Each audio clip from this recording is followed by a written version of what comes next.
Hey there, Boots Owen here. This is an Xpelair VX100 extractor fan.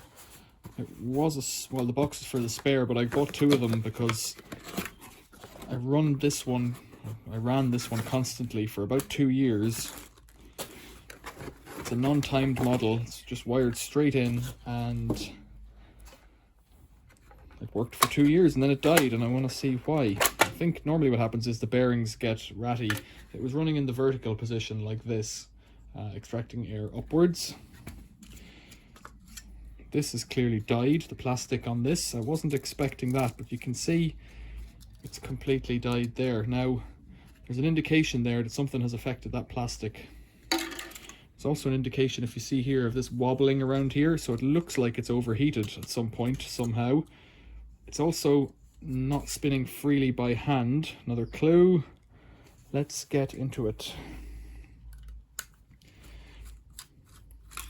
So I posted a few videos about these, and I think I have a feeling with this one it's burnt out. I don't know what we'll see, but let's get into it and see. Let's just loosen off these wires.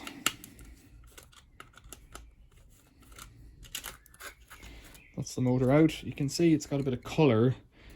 Doesn't mean anything really. It would have been this way up, so the colours, yeah, it looks like it's let some brown smoke out rather than blue. Screws have dropped out. So this fellow is riveted shut.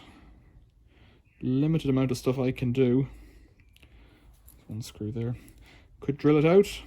You can oil the bearings. There is a wick washer in here, the tip of my screwdriver, on that side and on that side, so you can oil them. Whether you want to go into one of these every 6 months and oil it is kind of up to you. There's some spec on that. SP-5812, 220 volts, and it says 1999. Don't know. V motor. What did it say? Johnson here, and it says V motor on the plastic there.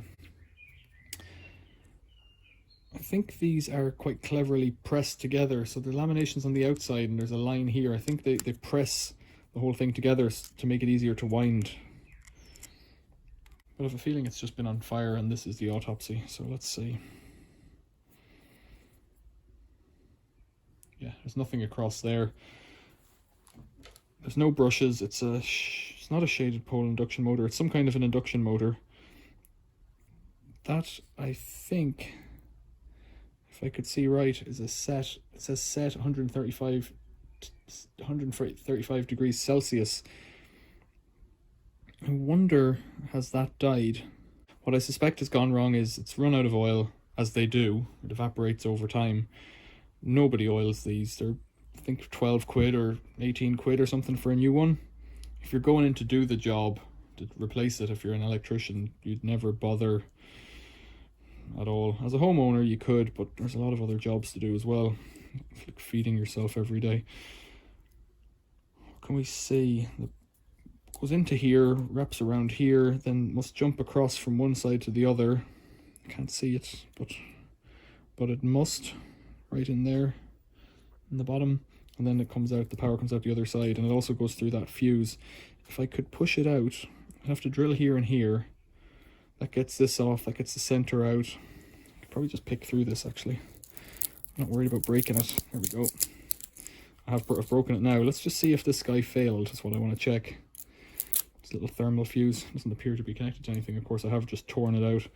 The plastic, this tape or whatever has been cooked there as well. So let's put this up here. You can see the one there. Yeah, it's failed. No, it's failed there. So there is a chance that it's cooked for a while and then this little thermal fuse is cooked out. There's nothing coming through that, so that's dead.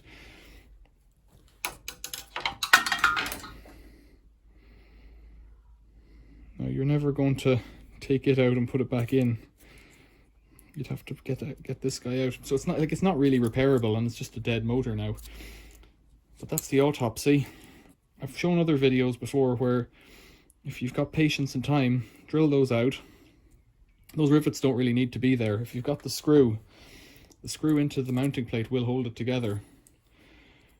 Take out the brackets, push the shaft out. It might be sticky in here. There's a bronze bushing or some kind of a sintered bushing or something like that that will hold oil up to a point.